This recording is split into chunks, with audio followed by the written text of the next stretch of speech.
Well, today I'm here in person with Kristine Cranley from the Texas Blockchain Council. This is actually my first in-person recording because I've always done these across Zoom. So we've had a whole bunch of technical problems and we're now recording this live on my smartphone with a nice green screen behind us. So I'll hand over to you, Kristine. You've just landed in Calgary, and would you like to introduce yourself and tell us how your experience arriving in Canada has been? Well, it's been top notch. I mean, I had front door service just pulling right up when I got out of international. It's a pleasure being back. I have friends in the area and always love it when I can visit. And can you talk about why you're here? Like, what was the purpose of the visit? Yes, so the Texas Blockchain Council is in relationship with the Canadian Blockchain Consortium, and they sent delegates down to our summit last year, and so they graciously invited us to represent at the upcoming event, Mining in Alberta event, over the next couple days in conjunction with the Stampede. Amazing. So you're here for the Calgary Stampede. And can you talk a little bit about what you're going to be doing during that trip? Yes, we are having a conference and we're going to be talking about mining in Alberta and just different ways that the technology, Bitcoin mining, can has a synergy with the Alberta grid. And there's a lot of similarities with the Texas grid. So we'll be highlighting some of that, some of the ways that Bitcoin mining can help incentivize renewable build out or bring a return on investment in with the typical problems with renewables is it's abundant when there's a lot of sun and wind, and then not so much when that's not there. And so the ways that Bitcoin mining can help financially support by taking some of that power when there is an overabundance and helping get a return on investment for some of those build outs. Interesting. That's interesting that that's a focus here. So I guess it'd be really great to kick off for you to just talk about your background. Yeah. And I would love for you to talk about your journey into Bitcoin, like how you discovered it and that whole story. How I went down the Bitcoin rabbit hole. Gosh, absolutely. So it was 2021. So we'd all been locked up for a little while. I was living in Washington, D.C. and just kind of watching what was going on in the world and having my eyes opened, I guess, to different things in the world. And I started looking closely at the economy and was looking kind of at the gold, silver bugs and what they were talking about regarding sound money and the money printing and inflation. And then I happened upon Bitcoin and I just fell in love with it. I mean, there's so much about the technology that is so pristine and it's just such an elegant solution to so much of what we're encountering. And I'm one that I guess I have a heart for justice. And so looking at it not just from the perspective of an American, but from all over the world and places where they don't have the privilege of having the world reserve currency that they earn money in. And so anyway, just coming to understand more and more the solutions that it offers us regarding inflation and something about myself, I just can't not talk about what I feel passionate about. And so right around that time, I was doing commercial property management in a building in Washington, D.C., and the building stayed open through a year of the pandemic, but then it shut down. And so I had a chance to go back to Texas and didn't know what I wanted to do. I just wanted to be in the Bitcoin space. So I created an LLC called Noah's Bitcoin, for Noah's Ark, thinking about inflation and the flood of inflation that I felt like was coming. And I just talked to anybody who would listen to me. And along the way, a registered investment advisor firm who was one of the only ones in Texas that were offering Bitcoin exposure to their clients as part of a more broad portfolio, called me up and invited me to sit for my financial license and join them there. So I have been working there for the last year and a half, and we really focused there. It's kind of like a family office light, where it enables some of the clients that are accredited investors different opportunities outside of stocks and bonds. Obviously, there's that too, but not only Bitcoin, but also private equity investments. So we have really focused on the niche of stranded natural gas Bitcoin mining. So when you drill for oil, natural gas is a byproduct, and if you can't get that to market because you don't have infrastructure or pipeline, then it's flared, it's thrown away. So anyway, so we've been investing in that for a while, and allowing some of our investors to get into Bitcoin mining that way. And then along the way, I have also been working with the Texas Blockchain Council, and they are committed to making Texas the jurisdiction of choice for Bitcoin, blockchain innovation, Bitcoin mining. And so working closely with them during the legislative session as well. So anyway, that's a long answer, but I got pots in a lot of different fires in the space, but mostly I'm an educator at heart. And so I just am always looking for opportunities to talk about Bitcoin. Yeah. So can you talk about when somebody is investing in Bitcoin mining through the IRA, what does that process actually look like, and what are they actually investing in? Yeah, absolutely. So just taking a step back, these private equity deals are only for accredited investors. So people that have already made a certain amount of money are the only ones that qualify for these kinds of investments, investments that are not publicly traded. But with the deals that we do, we have different kinds. So we invested in the actual holding company, Giga Energy, allowed us to, invest in them in their pre-seed round and their seed round. And so we got equity in their company. But then we also have done two other kinds of deals with them. So we have some that are Bitcoin denominated. So what we do is we bring our capital alongside Giga Energy or whoever else we're investing in. And we're using that to purchase generators. And those generators are going to take that natural gas and turn it into power. And also the data box, so the place where the ASIC Bitcoin mining computers are stored, and then the ASICs. And so with those deals, our investors get their pro rata share of the Bitcoin that's mined. And so, typically it changes with the difficulty adjustment and how many people are mining, but you're going to want to be below 7-8 cents to be profitable. We're mining at 2 cents a kilowatt hour.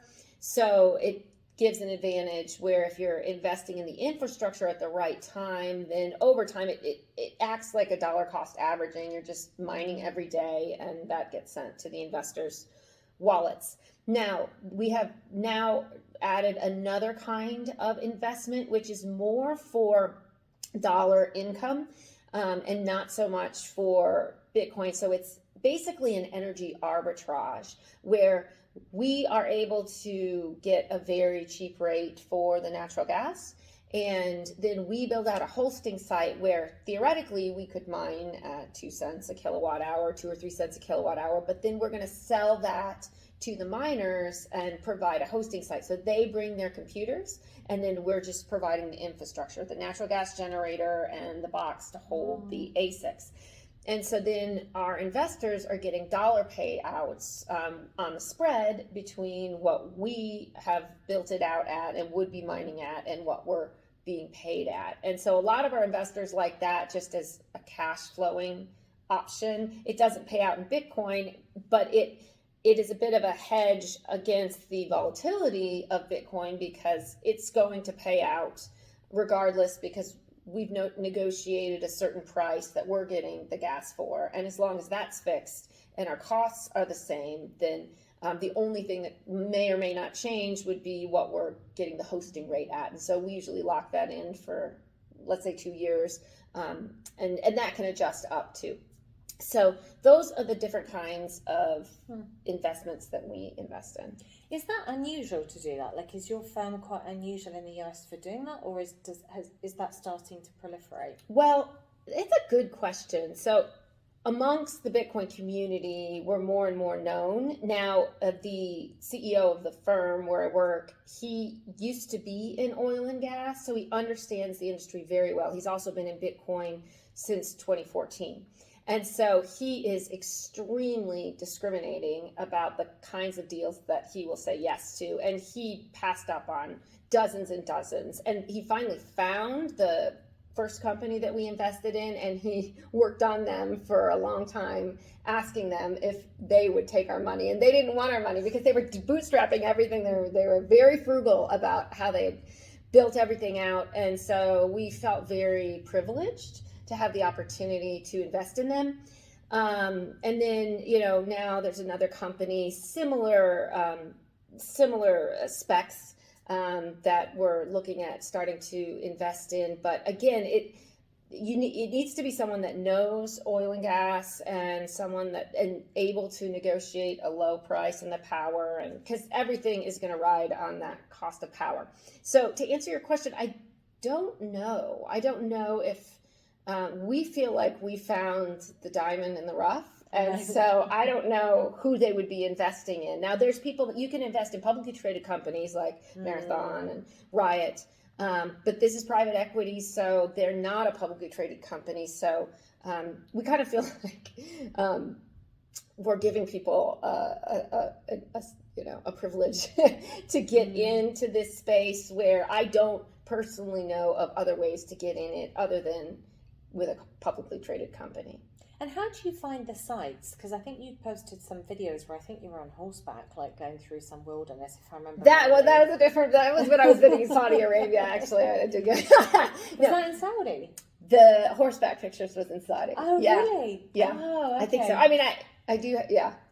That was different. I think I did put on my LinkedIn, it was kind of a joke, like looking for sites in Saudi Arabia. That is true. I totally took it seriously. I was like, oh, wow. Well, no. So it's the companies that we're investing in, the mining companies. And again, so it's different than on-grid mining. So most of the mining community is plugged into the grid. We are off-grid. And so that means that we're not affected by the price of power, other than the fact that, these companies, because it's stranded, if they have no way to sell that natural gas, they're just burning it. They're just wasting it. And so, the companies that we invest in, again, they're Texans, or they're established in Texas. Most of our investments are in Texas, although we are starting to branch outward. And a lot of it is relationship based and helping the operator understand what Bitcoin mining is and why this would be a good partnership, whether they want to sell us the gas or, ideally if we could even own the whole asset, but that hasn't been economic. But we are in a bit of a sweet spot right now because the Bitcoin price has been down for so long. The cost of the mining equipment is very low. And I think I saw Lisa Huff post something about how when Bitcoin price starts going up, the equipment will go up again and it won't come down as rapidly. And we've had this lull for a long time. And so we always say bear markets are for building. And so we do have an opportunity. The generators aren't going to fluctuate as much, but the cost of the computers makes a huge difference. If you're talking $10,000 a machine versus $1,400 a machine. And so we're trying to build as fast as we can. Plus, another thing that you have to factor in when you're investing in Bitcoin mining is the halving. And so that's coming up next year, and then half as much will be produced. Plus, we have more and more miners coming online all the time. I think the other day, a tremendous amount just came online. We don't even know where it's coming from, right? Is it a sovereign nation? I suspect. Can you see the hash rate for where it's coming from? I know that's not necessarily. I don't. That's a good question. I don't think they were aware of where it was coming from, but I do know that Russia, I think, is second to the U.S. and then China. So everyone always points to the fact that China banned Bitcoin, but they're still, I think, the third largest.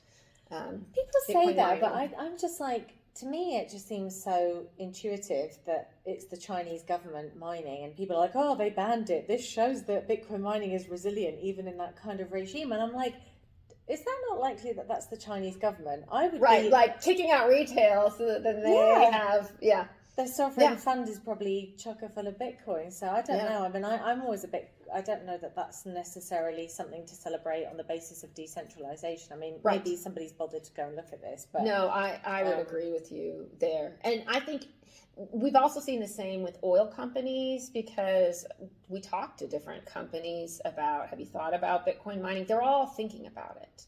And some of them are doing it, but they're not talking about it. And I think it's probably the same for sovereign nations, because I think people realize it's so, when you come to understand how scarce it is, and then you look at the broader macroeconomic situation and moving away from the dollar hegemony. I'm not saying that we're going to just completely abandon the dollar, but with the BRICS nations, there's definitely a move to try to open up for themselves other channels. And so just looking at the way that the world is going, a more multipolar world, you have to start thinking about these things. Yeah. So I would be surprised if sovereign nations aren't. But I also am not surprised that they're not going to talk about it, right? Because as soon as they start talking about it, if the American government were to come out and announce that they're mining Bitcoin, well, then the race is on. And then, there's only you'd so have much to to go hope around. that they're mining Bitcoin, because if they're not, they could be really on the back foot with everything that's going on with the dollar. So yeah, I don't know whether they would be sensible enough to do that, but who knows, right? Who knows? Yeah, it's interesting. Can you talk a little bit about the environmental aspects, because you've touched on the oil drilling? Yeah. So just for the benefit of anyone who doesn't understand that, can you talk about why drilling for oil is, or the output, I guess, of when you drill for oil, why that's so beneficial for Bitcoin mining, or why Bitcoin mining is so beneficial to the oil industry? Absolutely. So when you drill for oil, natural gas is down there as well, and it comes up. And so if you can sell it to a pipeline, great. But there's a lot of remote drilling locations where you don't have that option. And so when you vent it, that's just letting it go into the air. The methane gas is, I think, 25 times more warming, is what they say, than the carbon dioxide. And so, so venting is obviously going to cause a problem in the environment. So it's normally burned off, but that only gets 91% of the methane out. And so it's still not so great. And it's just throwing it away. Whereas with the Bitcoin mining, if you can turn it into energy with a generator, then it's reducing those methane gases. The emissions, right? Yeah. So basically, you would take the generator to the remote site with a box full of ASICs, essentially. Exactly. Plug it all in, capture that methane, use it to drive the Bitcoin miners and produce the Bitcoin. Exactly. And that is the beauty of Bitcoin, is it's location agnostic. So, and you don't just have to do it with stranded natural gas. So let's say we're talking solar, and in Texas, we have a lot of sun and a lot of wind. And so there's times when there's just too much, and there's no way to get that surplus to the market. You can't, I mean, you could put it in a battery nearby for, let's say, a home, but there's only so much of that to go around. It's not like you can pick that battery up and take it to Dallas and sell it there. There's no way to get that power to market if there's more than is needed. And it makes the price of power end up going negative, just because you end up spending money on it rather than making money. And so because you can take those ASICs computers, that data box, plop it down there, that's solar, that's more, it's behind the meter, but it would be grid power, so you can pull it there. You can also, they're making a lot of advances with biomass, right? So you can take, I'm talking to a company next week, actually, and they create generators for farms. And they're able to capture the methane in the dairy farm and turn that into power.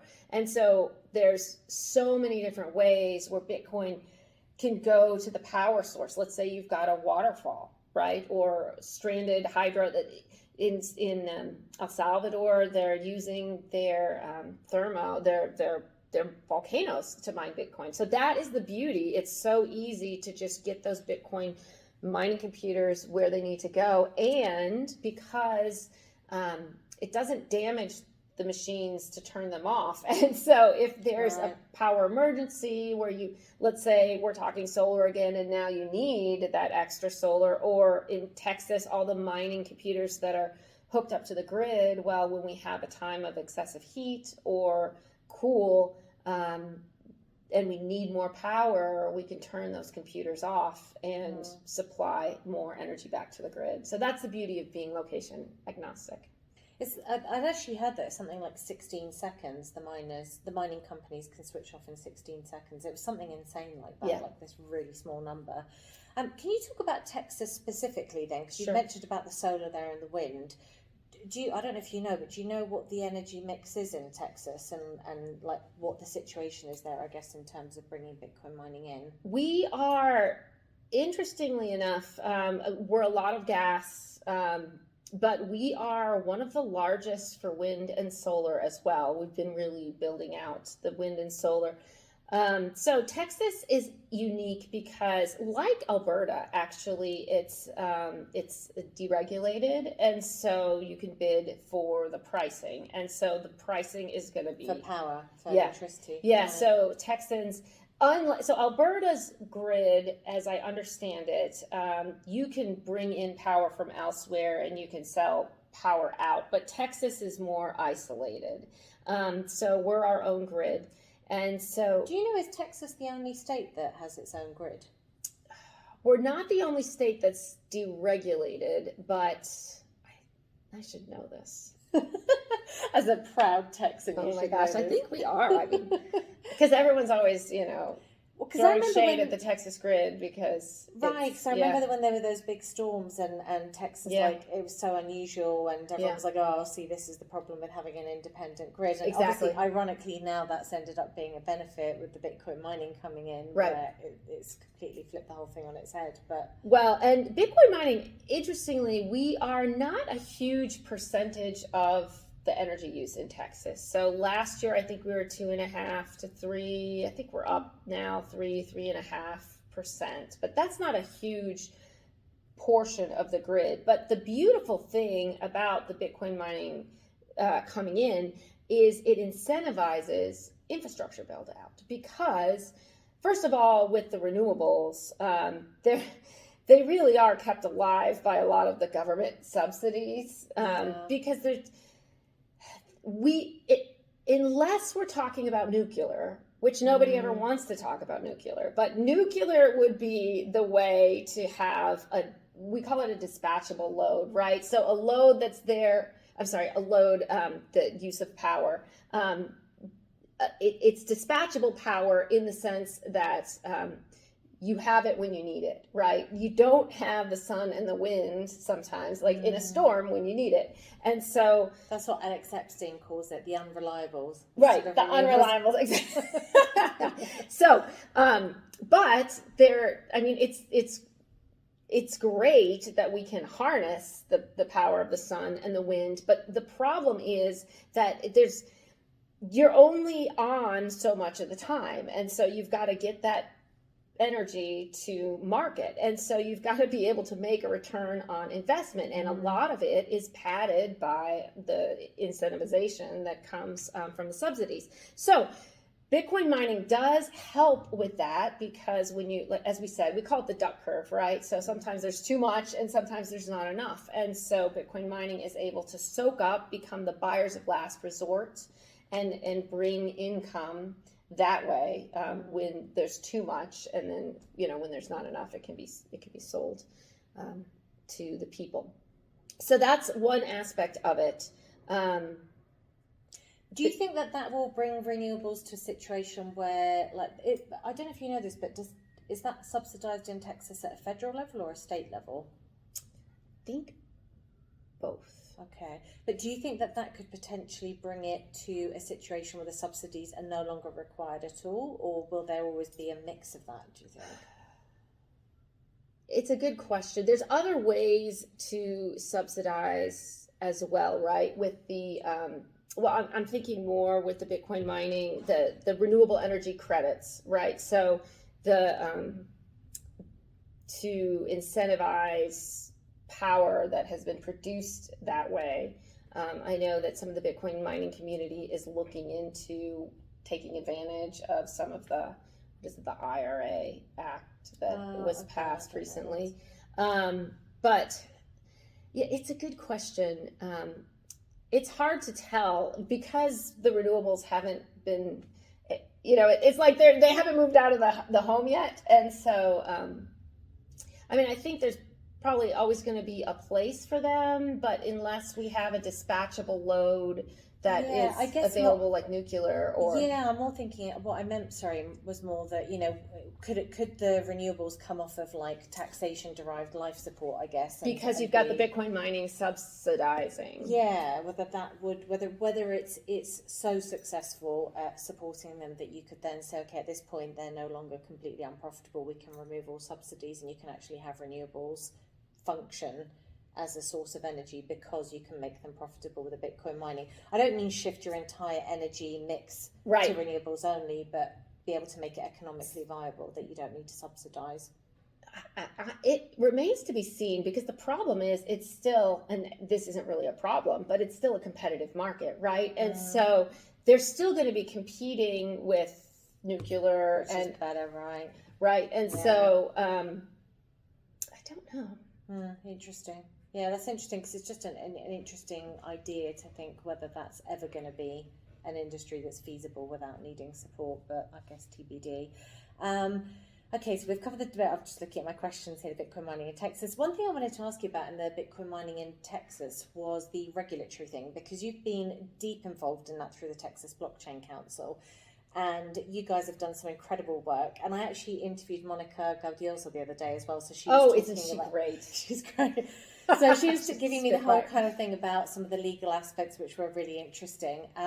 But she mentioned that Texas has a very specific kind of legislature where it only convenes every 2 years. Yes, and I didn't know that. That's right.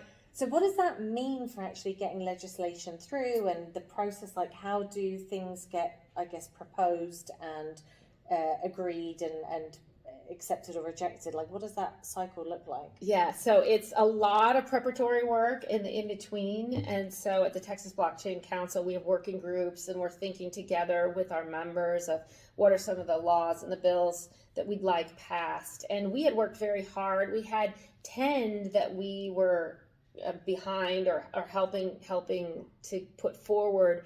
But then when all the noise was made over the anti-Bitcoin mining legislation that was proposed, we ended up having to focus full-time on that, which was a bit of a shame because we did have a few of the ones go through, the proof of reserves one that we were working on, as well as the flare gas mining bill, which clarifies that if you're going to be mining with stranded gas, you're not going to need to pay severance tax, because that was a little unclear. Severance tax, when you're taking the resources out of the state of Texas and selling them elsewhere, then there's a tax for separating the resources from the state, severance.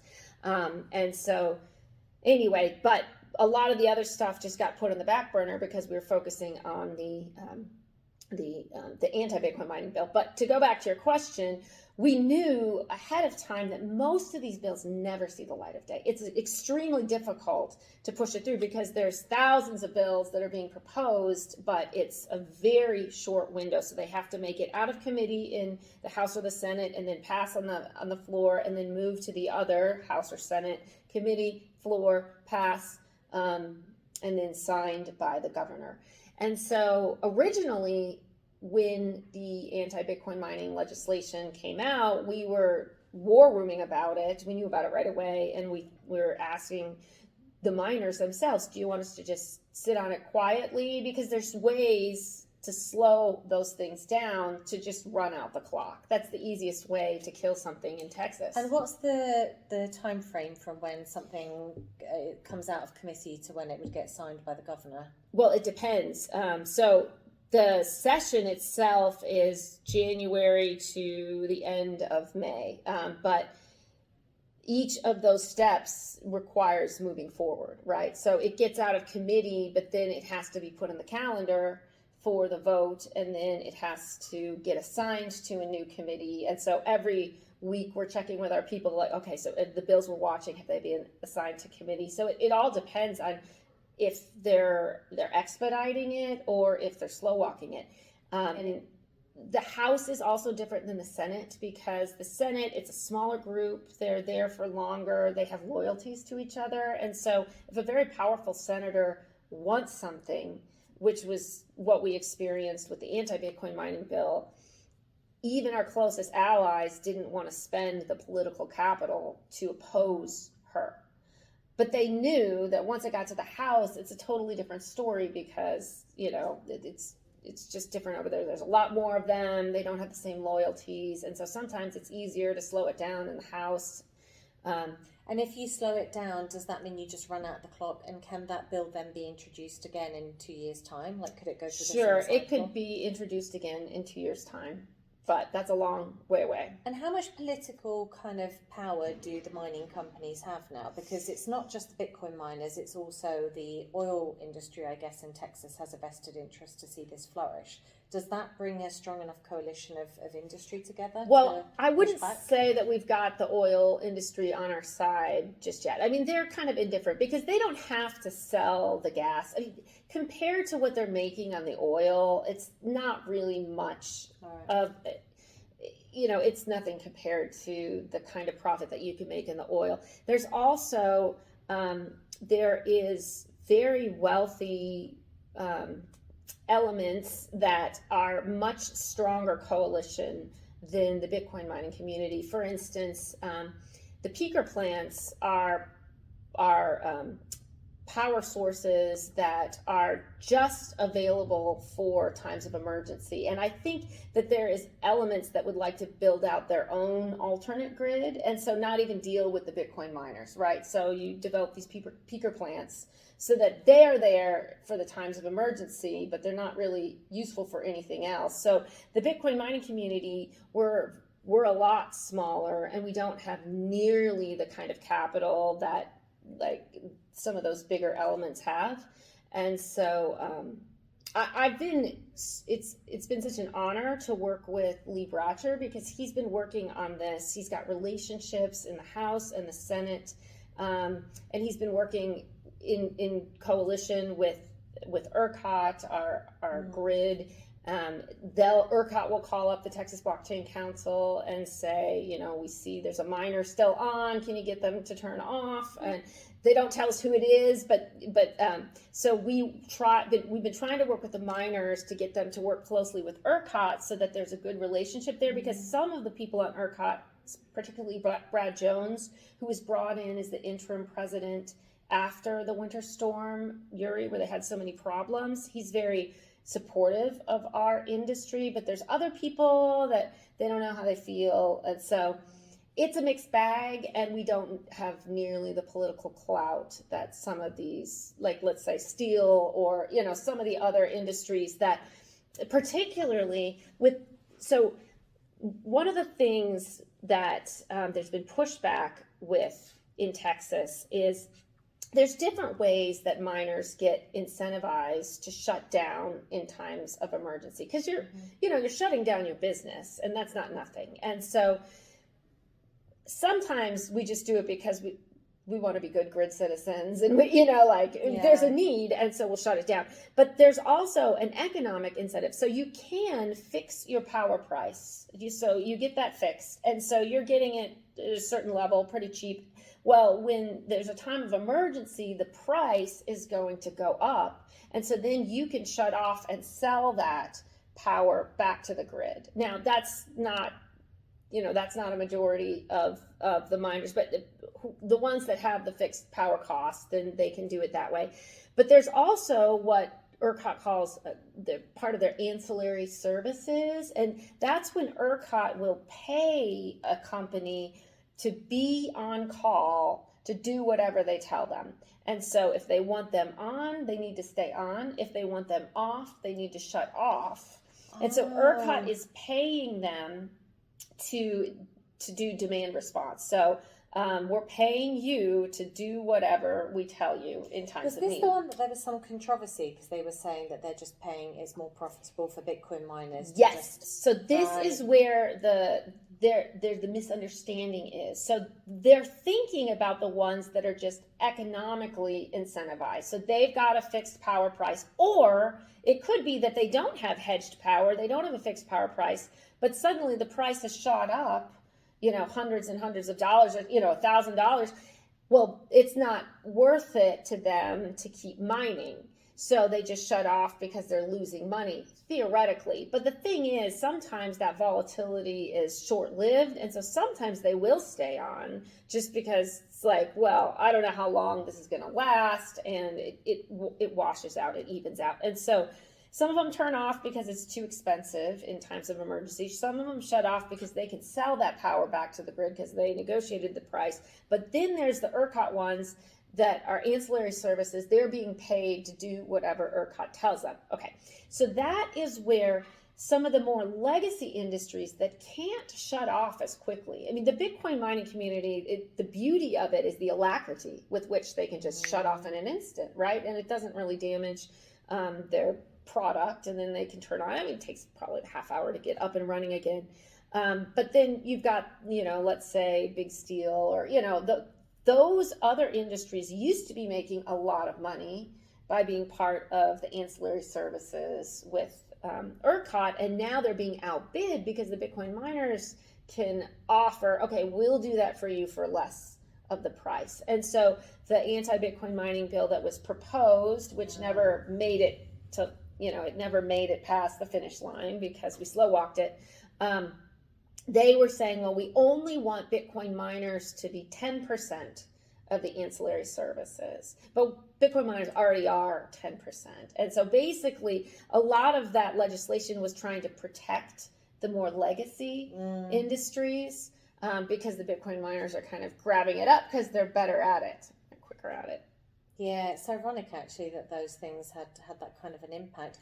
Can you talk a bit more about the sustainability piece? Because you touched on that with the gas flaring, and that's something that always comes up in the press about, like, oh, Bitcoin mining is bad for the environment. Like, can you talk a little bit about that in context of why that is, why that happens, and what the realities are actually on the ground?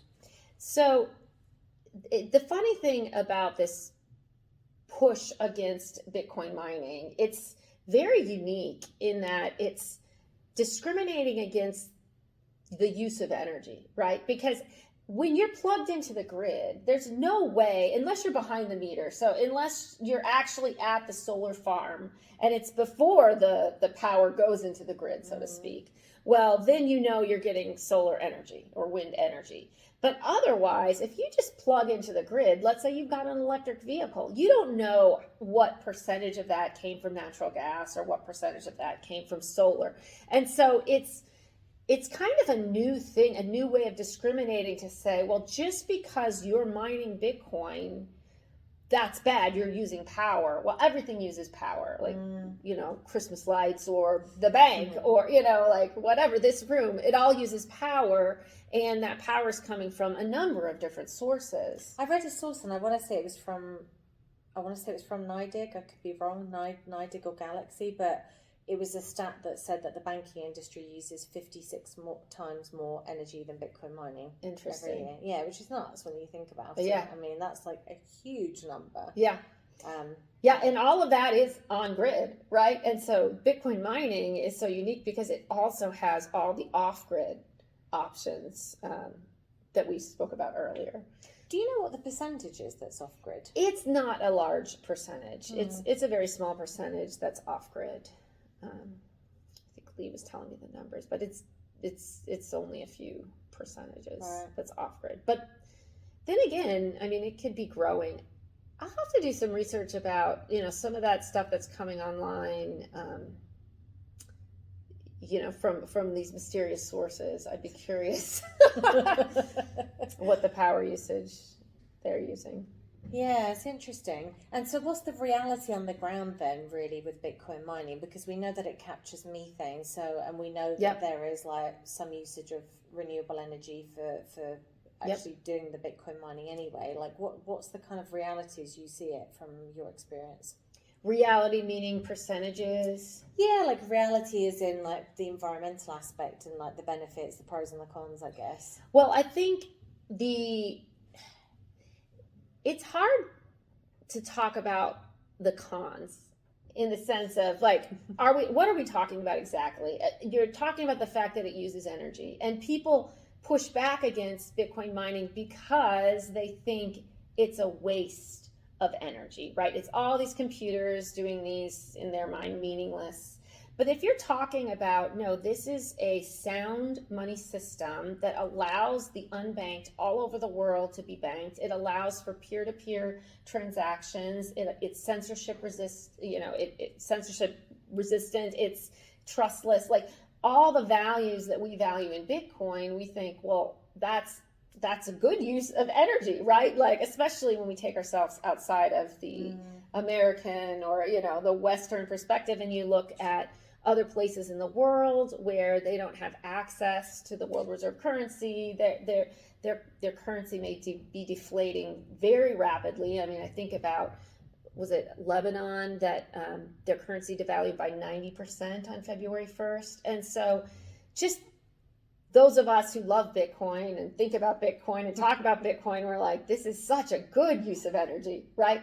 Probably the best use of energy, or one of the best ones. Yes. Maybe aside of like heating or cooling your home, I guess. Right. Or medical equipment, running like medical equipment for hospitals and things like that. But exactly. And then people are also confused about, well, why does it need so much energy? Can't you make it more efficient? But that is actually, it's a feature, not a bug, because it protects the network, right? So there's no way to go back and change the digital ledger.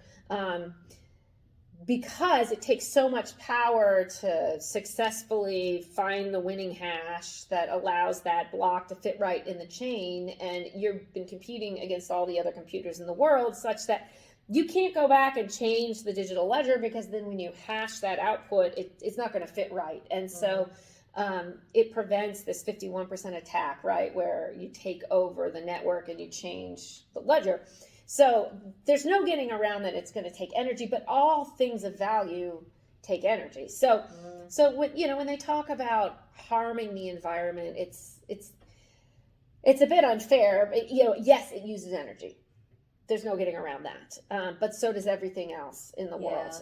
And I mean, there's a big push for electric cars that uses power, that uses electricity. Where does that, so. But when you talk about the good things for the environment. Just mentioned that, I was just thinking about Bitcoin Pierre's video. The emissions one. Zero emissions. I know, that was so funny. That was just the best troll ever. I loved it. And then you see all the memes coming out, like, let's run the numbers. But the funniest thing was the comments that people were actually going, I can't believe he's saying this. Right. It was just gaslighting, right? It's like, you'd think it's April Fool's, but it's not. It's like, well, why don't you just actually go after what he's actually saying rather than the ad hominem attacks? But what we were talking about was the environmental benefits of Bitcoin, and that you've got the methane capture, you've got the building out of, like, as we were saying, wind and solar, another income source for them to make them profitable.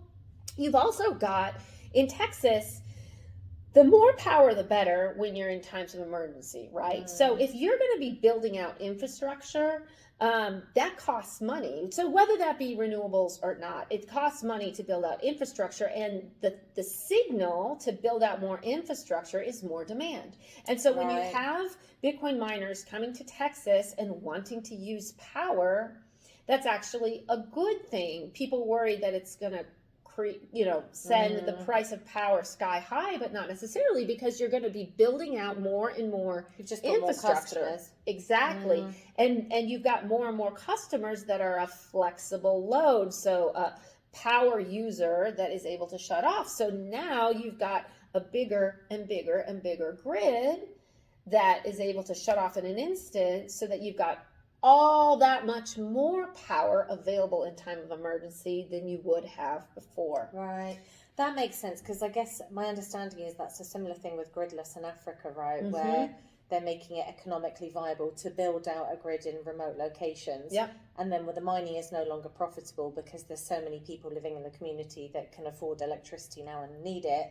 they just take their miner and they move to the next location and start the process again, which is actually phenomenal. It's so beautiful. Yeah, it really, really is incredible. I wanted to shift as well and ask you a little bit more about Noah's Bitcoin then, because you started this education company, and I think you've only got 2 videos out on YouTube, but they are absolutely phenomenal. One of them I actually put out on my Substack the other day because I was going through looking for, it's actually really hard to find educational videos of Bitcoin. So I did a training session like last year some point on Bitcoin mining, and I basically had to repurpose that and shorten it for a 101. Like I just did a voiceover with the deck that I'd used because I couldn't find a single basic explainer. So the really good one that you sent me was the one from Upstream from Steve Barber. Yeah. But that's like an hour and 13 minutes. And that's very deep in the kind of whole oil industry, Bitcoin mining piece. You did a really great one, which was the sustainability one. So that one I stuck on the Substack after my 101 one. But can you talk about how you got into doing the education piece? I think you're incredible at it, and actually it'd be great if you did more.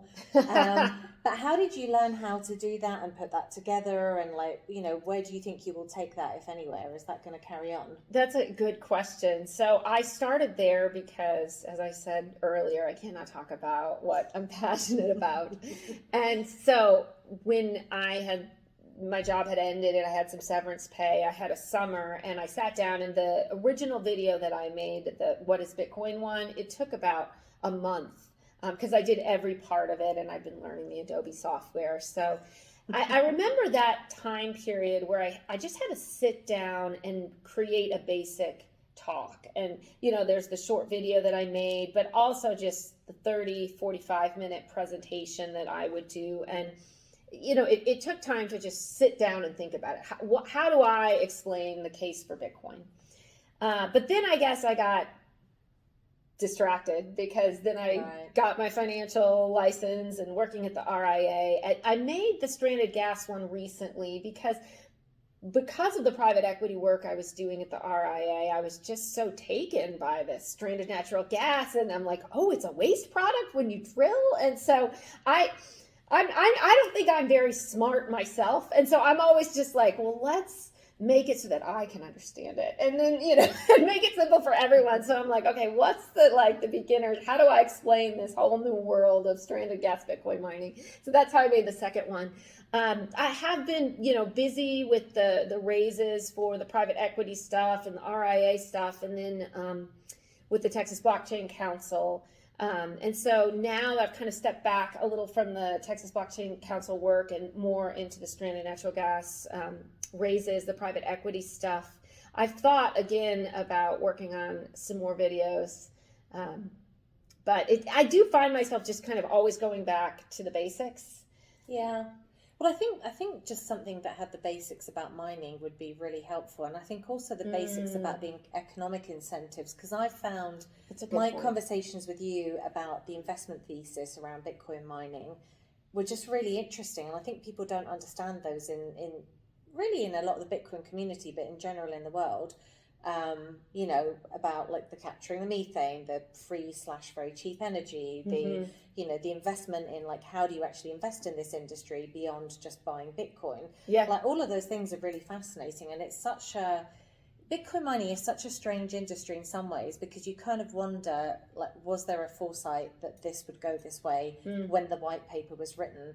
Or is it just this unbelievable happenstance that it kind of worked and it's so beneficial for the environment and for like the industry and everything else? It's very strange how it sort of sprung up. When I was working on staff at the Texas Blockchain Council, I was doing a lot of interviews with just different people in the space. And I had a really fun one with Neil Galloway. And he was in the Bitcoin mining space from the very beginning. Who is that? Neil, he works now at Rebel Mining, but he used to work at Compass, and he is a miner from way back when. He was on the boards when Satoshi was posting, and so he went way back. He has a hysterical story about when he was mining Bitcoin at a storage unit because it had free power. So, way back when he was like getting free mining. But apparently, so he told me that there was a lot of debate when the ASIC computer was created, because it used to be you could just mine with your computer, your laptop. And so ASICs kind of centralized things. because before anybody could mine Bitcoin, Mm-hmm. and now your laptop can't compete. So it's funny. And back at the day, I can't remember if he said he was against ASICs at the time because it was against the whole ethos of Right. Bitcoin to be decentralized. But now, now it's just kind of a part of the way that it unfolds. I mean, I think yes and no, but in some ways it is a lottery at the end of the day. So, like, the whole thing with Blockstream's little miner and the nerd miner and, all these kind of things that are coming out. In theory, you could have your own little mini miner and you might luck out and you might get a couple of Bitcoin over the course of 10 years, let's say. That's true. Which would be significant in 5-10 years' time. So I'm kind of like, I don't know, I think there still is that little Bitcoiner. There was a really good podcast somebody sent me, actually, and I can't remember who the interviewee was. And I actually cannot remember even who the interviewer is. This is terrible. I'm going to have to put it in the notes. But the guy had basically worked in Bitcoin mining firms for a long time. He was doing crypto more broadly at some point. And he was saying that he was really concerned about the centralization of mining in mining firms because they are regulated entities. They're companies that have physical locations that are potentially subject to seizure. And he was saying it's really bad for the decentralization. Yeah, and so he was kind of saying that even if you're not mining at home, you should be ready to and be on standby and have the equipment and know how to do it.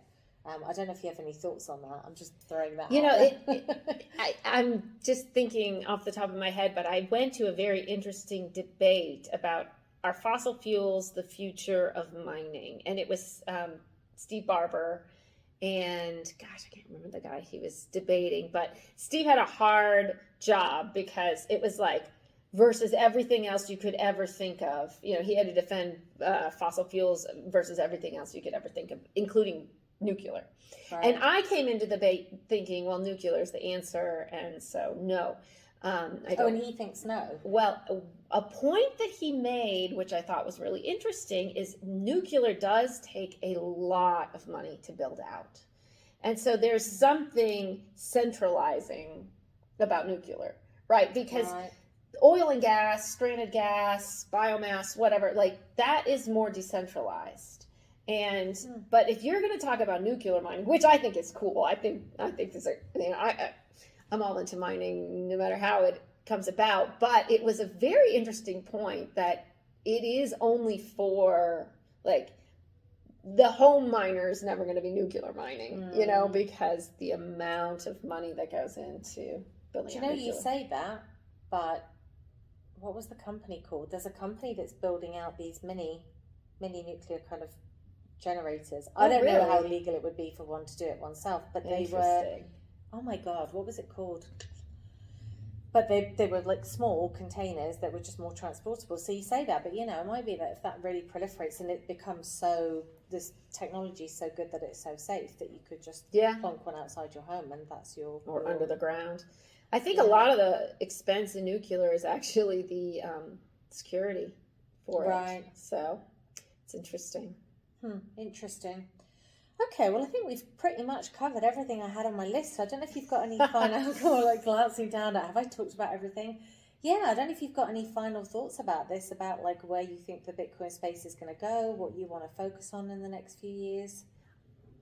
I am so loving being a part of Bitcoin now. I say this a lot to my friends because I go to a lot of the Bitcoin meetups. I know a lot of the miners, and building during this time, a lot of the grifters have been washed away, and the people that really see the vision and love the vision have stayed, and we know each other, right? Because we see each other at meetups and events. And it's such an exciting time. Like I know who I trust in the space and I want to work with. And so eventually if Bitcoin goes up and, disclaimers, this is never financial advice. We don't know what the price of Bitcoin is going to do. But if it goes up again, I'm sure the people wanting to get rich quick are going to come running back. But we have had the privilege of being here during the building time and knowing, who the true believers are and the ones that really care about what this brings to humanity. So I'm excited about the future, and I know that whatever the future brings, new energy resources, whatever, Bitcoin is so creatively capable of going to those situations and making them better. So I'm bullish on the space, and I feel very privileged to be a part of it, especially as a woman, because there's not a lot of us in this space. You and I have spoken about this quite a bit, about we're disagreeable. No, that we like to think deeply, and we're not afraid to be contrarian, I suppose. Yeah. But such interesting people that are paying attention to what's going on in the world. It's always the most fascinating discussions. I did another interview with Gary Leland, which was really fun. He talks about he's the Bitcoin boomer, right? So older generation, talking about Bitcoin, and he says he meets people his own age, and he's just bored to death. Like he doesn't have anything to say because they're like, don't talk about Bitcoin. But then you go to meetups of people of all different ages and race, color, creed, whatever, and fascinating. It's really interesting because it's the most inclusive community I've ever seen. Like it really you said, is. You've got like all the ages, you've got all the nationalities, you've got all the political spectrum. I mean, it's really interesting that you sort of see. I find that what's helped me realize is how these divisions between left and right, Democrat, Republican, how absolutely manufactured they absolutely. are. Yeah. And I sort of say this to people quite often. I'm like, you take almost anybody in the Bitcoin space and you could be polar opposites politically speaking, and you will agree on like more than 80% of your view of the world. Yeah. But I actually think if you extrapolate that out of the Bitcoin community, that's often the case as well. It's just that in the Bitcoin community, you can have, I think, conversations that are not as tainted by kind of social structures or norms or things like that. So I found that really, really interesting. And just the fact that, you've got people like atheists mixing with Christians, environmentalists with oil producers, in a way that just... Yeah, but it almost feels more like what community should be like, and actually isn't, because there are outside forces that kind of manipulate that. And when we're in that Bitcoin community, it just feels more organic and more like what real life should be like. Yes. Absent the sort of manipulation, I guess, if you like. Yeah. I found it really interesting, and I think we met because I followed you on LinkedIn. You started posting stuff, and I was like, who's this person? This is interesting. Like, she's putting really interesting posts, and then we finally met in Miami, which was wonderful. And now we're meeting again in Calgary, which is wonderful. And like you say, the Bitcoin community just follows each other around. So I just want to say thank you for being in my life, and thank you for being such an inspiration and for challenging me on what I think and helping me think more deeply. And just thank you for everything you do. Thank you. It's such a joy to be with you. Thank you for all you do. It's a mutual inspiration.